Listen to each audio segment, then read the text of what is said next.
The president of the Seng Samla Maulai Pilun, SBM, while speaking during the protest, said that the existence of the headquarters of the Meghalaya Police in Maulai is more than enough to see to the peace and welfare of the residents of the area. He further informed that after much request from various organizations, the government has put on hold the inspection of the land at Maulai Nongkwar for housing the permanent campus for the Central Reserve Police personnel. Kalong ba agapor ko bitru ki warra da ki special force da Port Delhi balai ki ong ba ki buat ya ka CRP kam hang ki ong ba nagabanta ka peaceful hang ni ko kajala ka jongin na banta ki isu fair henry kat ba ya ka pisala sulut kai da ka warra ya ka police force na sabab tengi somer tentu kai wat num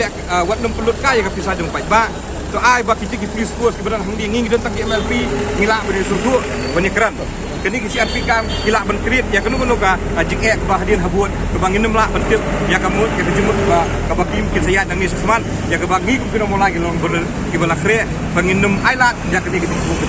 takat ini nak kerja kejungi ngai sekam babarok badan hang ni ngasai kumuk sarkar kalapan benar bakenem kan scrap nak saya kini ka inspection dengan ngai sekam bagi mok bagi labu bakin bu arpulai trik nak mata kamtasngi kada gilapan mi ya kini ka order bakin tersangi.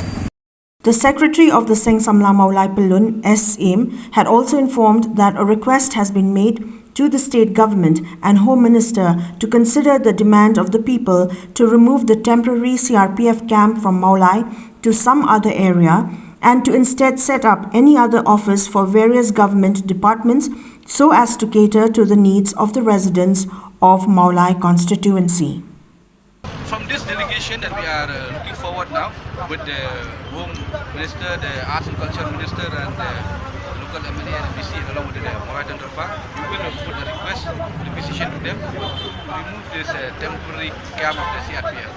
From our side, we request the government to remove this temporary camp and allot the CRPF another site, because here in Maulai we don't need CRPF. We already have our own Maulai police station and also the MLP is already here in Maulai, and we are like a dumping ground for the government. We have so many government department here. We even have the Martin here dumping for the dumping of garbage of all the localities of Shillong area. So we request the government to give us the best department in our locality, in our constituency that will serve the purpose of our people, that will cater to our people, and we request to do this at the earliest.